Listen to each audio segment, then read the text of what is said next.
வாசிங்க யாத்திராகமத்துடைய புத்தகம் 4வது அதிகாரம் 12வது வசனத்தை. ஆதலால் நீ போ, நான் உன் வாயோட இருந்து நீ பேச வேண்டியதை உனக்கு போதிப்பேன் என்றார். உன்னை சும்மா விட மாட்டார். நீ அவரை புருஷனாக ஏற்றுக்கொண்டு நீ மனைவியாக மாறும் போது நீ யார்ட்டையும் பேச வேண்டாம். நல்லா புரிஞ்சுக்கோ. முக்கியமா உன் எதிரி யார் தெரியுமா? பிசாசு தானே. அந்த பிசாசு நீ பேச வேண்டிய தேவையில்லையே. நீ மணவாளனை தரித்துக்கொள், மணவாளனுடைய சித்தத்தை செய், மணவாளன் உனக்காக யுத்தம் பண்ணுவார். ஏன்னா அவர் சொன்னார், நீ சும்மா இரு, நான் உனக்காக யுத்தம் பண்றேன்னு சொல்லியிருக்கிறார். ஆனால் உனக்கு அந்த சத்தம் புரியாது. ஆனால் நீ என்ன செய்கிற? பிசாசை தெய்வமாக வணங்கிக்கிட்டு பிசாசனுடைய பேச்சை கேட்டு பிசாசுக்கே எல்லாத்தையும் செய்வேன். கேட்டால் என்ன சொல்லுவோம் தெரியுமா? விட்டு வந்துட்டேன், எல்லாத்தையும் விட்டு வந்துட்டேன், எல்லாத்தையும் விட்டு வந்த நீ ஏன் விக்கிரகாராதனை செய்கிற? எல்லாத்தையும் விட்டு வந்தது நீ ஏன் பிசாசனுடைய சத்தத்துக்கெல்லாம் செவி கொடுக்குற? ஒரு கோடாங்கி வந்து சொன்னால் அதையும் கேட்குற, ஒரு ராப்பாடி வந்து சொன்னால் அதையும், ரெண்டு ஒன்று தானோ? ஒரு ரைட், ஆமாம். ஒரு வேளை ஒரு மந்திரவாதி சொன்னால் அதையும் கேட்குற, ஒரு பூஜாரி சொன்னால் அதையும் கேட்குற. நான் உன்னை என்ன சொல்றது?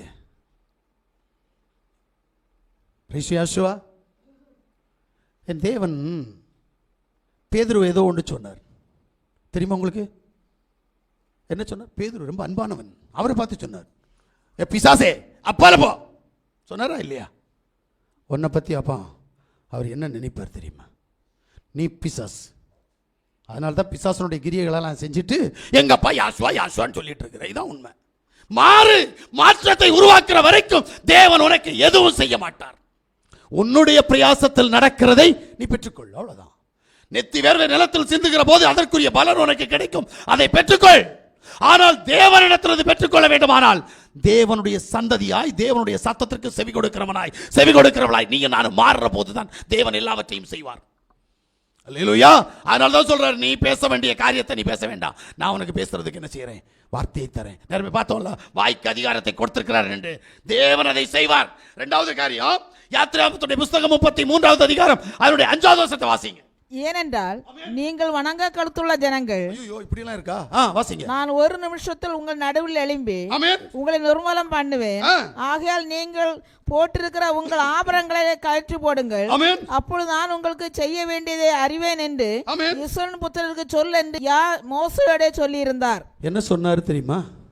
உன்னுடைய ஆபரணங்களை கழற்றி போடு. என்ன ஆபரணம்?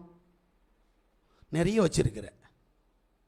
உலக கவலை, உலக ஆசை, உலக பாரம்பரியம், பண ஆசை, பணத்திமிரு, பணம் எல்லாம், இது எல்லாமே பரலோகத்தின் தேவன் வெறுக்கிற ஆபரணங்கள். நீ உடனே நினைப்ப கழுத்தில் போட்டிருக்கிறது, காதில் போட்டிருக்கிறது தான் சொன்னாரோ? அது இருந்து ஒரு பிரயோஜனம் இல்லை. ஆனால் அதுக்கு உள்ளால ஒன்றை இருக்குது பார்த்தியா? இருதயத்தில் இருக்குது பார்த்தியா? இதை என்னை கலத்தி போடுவேன். அதுக்கு மேலே குண்டனி, குசும்பு, கோளு, வைராக்கியம், அகம்பாவம், ஆணவம், திமிரு எல்லாம் இருக்குல்ல. என்னைக்கு கீழ்ப்படியாமை, என்னைக்கு கலத்தி போடுவ? நான் சொல்றது புரியலையா? முக்கியமா பிசாசுக்கு அடிமைத்தனம், பிசாசை கண்டு பயப்படுகிற பயம், தேவனுக்கு பயப்படாத பயம். எப்படி மாறுவரி? தேவனுக்கு பயப்படுற பயம் இருக்கா, பிசாசுக்கு பயப்படுற பயம் இருக்கான்னு கேட்டா என்ன சொல்லுவேன்? உடனே சொல்லுவோம், நான் தேவனுக்கு தானே பயப்படுறேன். அப்ப ராத்திரி பிசாசு வந்தா, ராத்திரி நீ போற இடத்துல பிசாசு வந்து நிக்குது, பயப்பட மாட்டேல? தைரியசாலி. ஆனா அந்த பயம் கூட தேவனுக்கு பயப்படுற பயமா இல்லையே. எனக்கு அதுதான் கேள்வி. என் சத்ருவாகிய பிசாசுக்கு நான் பயப்படுகிற பயத்தை கூட என் தேவனுக்கு நான் பயப்பட மாட்டேங்கிறேன்.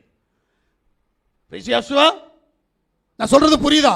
இப்ப இங்க பஞ்சாயத்து தலைவர்கிட்ட ஒரு போன் வந்தா போதும், எடுத்துட்டு வெளியே போவீங்க.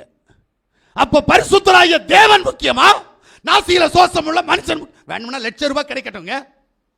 தேவனுக்கு பிடிக்காத காரியம் அது. அப்படி போனா உனக்கு காரியத்தை வாய்க்க பண்ணிடுவாரோ கர்த்தர்? நீ எங்க ஆட்டம் போடுறியோ அந்த ஆட்டத்தை நிறுத்துறவர் தான் என் தேவன். உனக்கு புரியாது. நீ தேவனை மறந்த காரியத்தை ஜெப நேரத்தில் ஹலோ, உபவாச நேரத்தில் ஹலோ, சபையில் ஆராதிச்சுட்டு இருக்கிற நேரம் ஹலோ, புரியல? ஹலோ நல்லா இருக்கிறீங்களா? அது ஜெபத்தில் ஒரு பகுதியா? ஹலோ மச்சி நல்லா இருக்கு, அது ஆராதனையில் ஒரு பகுதியா? யாரு மச்சி? யாசுவா மச்சியா? இல்ல அவன் உனக்கு யாசுவாவா? யாரு? எதுக்கு இந்த கிரிமினல்? முதல்ல இதை மாற்ற முடியுமா? இன்னைக்கு தானே இந்த ஃபோன் வந்துச்சு, இந்த ஃபோனுக்கு இப்படி அடிமையாக இருக்கிற? நான் நிறைய பேரை பார்க்குறேன், ராத்திரி தூங்கவே மாட்டேங்கிறாங்க ஃபோனில். சில நேரம் பார்ப்பேன், யாரெல்லாம் ஆனில் இருக்கா அப்படின்னு பார்த்தா நிறைய பேர் இருக்கிறாங்க, நெட் ஆனில் இருக்குது. என்ன நடக்குது? இவங்க தூங்கவே இல்லை, ஏன் இப்படி இருக்கிறாங்க? அப்போ நீ யாருக்கு அடிமையாக இருக்கிற? ஜெபம் பண்ணி பாரு, கொஞ்சம் நேரம் பண்ணுவியா? பிரிசியாசுவா இல்லை பைபிள் வாசித்து பாரு, வாசிக்கிறியா? இதுக்கு நெட்டு தேவையில்லையே. அப்ப தேவன் உனக்கு எப்படி நன்மை செய்வார்? அல்லேலூயா. ராத்திரி நேரத்தில் எழும்பி இருந்து நெற்று போட்டு செல்போனில் பார்த்துட்டு இருக்கிற, கதை பார்க்குற, இல்லை படம் பார்க்குற, இல்லை வேற ஏதோ ஒன்று பார்த்துக்கிட்டு இருக்கிறியே, அந்த நேரத்தில் 1 மணி நேரம் கண் விழித்திருந்து ஜெபிக்க முடியுமா? இல்லையே. அப்புறம் எப்படி உனக்கு தேவன் தரணும் சொல்லு?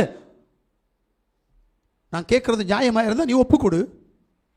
பிரிசியாசுவா, சும்மா தேவனிட்ட போய் ஆண்டவரே அதை செய்யும், ஆண்டவரே ஆண்டவரே எனக்கு இதை செய்யும், ஆண்டவரே எனக்கு பணம் வரணும், ஆண்டவரே எனக்கு பதவி வரணும், ஆண்டவரே எனக்கு பட்டம் வரணும், ஆண்டவரே என் பிள்ளைக்கு இப்படி நடக்கணும், ஆண்டவரே என் பொண்டாட்டிக்கு இப்படி நடக்கணும், ஆண்டவரே என் புருஷனுக்கு இப்படி.